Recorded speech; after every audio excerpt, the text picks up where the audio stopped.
விழுப்புரத்தில் கொலை வழக்கில் ஜாமீனில் வந்தவர் மர்ம மரணம் அடைந்திருக்கிறார். அண்மை செய்தியாக பார்த்து கொண்டிருக்கிறோம். விவரங்களை செய்தியாளர் கோபிநாத் வழங்கிட நாம் கேட்போம். கோபிநாத், வணக்கம். இந்த இறந்தவர் யார், இவருடைய பின்னணி என்ன, முழு விவரங்களையும் பதிவு செய்யுங்க.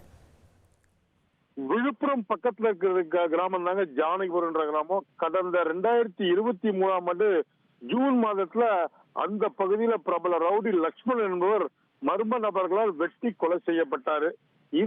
இது குறித்து வழக்கு பதிவு செய்த விழுப்புரம் தாலுகா காவல்துறையினர் அந்த பகுதியை சேர்ந்த சக்திவேல் உள்ளிட்ட 4 பேரை கைது செய்து தொடர்ந்து விசாரணை மேற்கொண்டாங்க.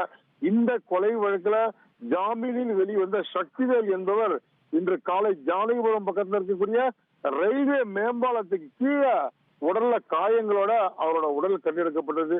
இதை பார்த்து அதிர்ச்சி அடைந்த அவர் உறவினர்கள் உடனடியாக விழுப்புரம் தாலுகா காவல்துறைக்கு தகவல் தெரிவிக்கிறாங்க. சம்பவ இடத்திற்கு விரைந்து வந்த காவல்துறையினர் தற்போது சக்திவேலின் உடலை மீட்டு பிரேத பரிசோதனைக்காக முண்டியம்பாக்கம் அரசு மருத்துவக் கல்லூரி மருத்துவமனைக்கு அனுப்பி வச்சிருக்காங்க. இந்த வழக்குல சக்திவேல் இறந்தது எப்படி, உடம்புல காயங்கள் இருக்கு, உடலை மீட்டிருக்காங்க. காவல்துறை சொல்லக்கூடிய விஷயங்கள் பிரேத பரிசோதனை முடிந்த பின்னர் தான் முழுமையான தகவல் வெளியே வரும்னு சொல்றாங்க.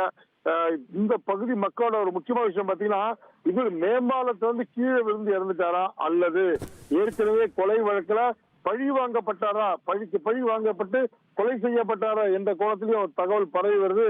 இது குறித்து தற்போது காவல்துறையினர் தீவிர விசாரணை மேற்கொண்டிருக்காங்க. இந்த சம்பவம் பகுதியில பெரிய பரபரப்பை ஏற்படுத்திருக்குன்னு சொல்லலாம்.